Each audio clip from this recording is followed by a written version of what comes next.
Marami ang naantig sa ginawang pagpo-post ni Jordan Poole ng kanyang mga larawan nung siya'y nasa Golden State Warriors pa.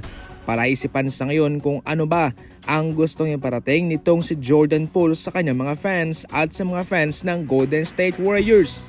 Marami nga siyang ipinost na mga larawan niya sa Warriors sa kanyang Instagram account.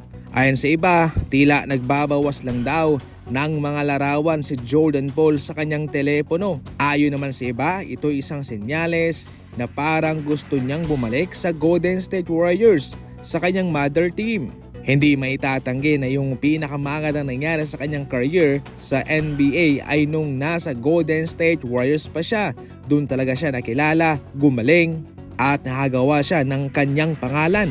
Somehow sa kanyang bagong team na Washington Wizards, hindi na ganoon yung kanyang naipapakita. Nag-i-struggle nga siya nung nakarang season. Maliban sa mga larawan niya sa Warriors ay meron din siyang ipinost na mga ibang larawan niya. Siyempre, yung sa Washington Wizards din. Definitely walang may nakakaalam sa gustong iparating nitong si Jordan Poole. Siya lang ang tanging nakakaalam kung ano ang kanyang sinasabi sa pamamagitan ng pagpo-post ng mga larawan niya nung siya'y nasa Golden State Warriors pa. Sinisisi naman ni Kyrie Irving ang kanyang sarili kung saan bigo silang may uwi ang kampyonato noong nakarang season sa kanilang laban kontra Boston Celtics. Ayon kay Kyrie Irving, mayroong rason kung bakit sila'y nakapunta doon. I'm always going to take accountability. Siya raw yung may kasalanan at iyon huy nagsimula sa kanya kung saan hindi raw sila nagkaroon ng magandang stretch. Hindi siya naglaro sa kanyang tunay na potensyal. Sa ngayon, yun daw ang nagpapamotivate sa kanya at siguradong sila'y babalik dahil ayaw niyang matalo ng matalo. Walang masyadong nagbago sa roster ng Dallas Mavericks, ganun pa rin, intact pa rin. Ang nadagdag lang sa kanila ay itong si Klay Thompson na siguradong magkakaroon din ng impact sa kanilang opensa. Ayon kay Mark Cuban, maganda raw itong status ni Klay sa kanila kung saan hindi na masyadong mabigat yung pressure sa kanyang balikat at siguradong siya'y mabibiyaan ng maraming tira.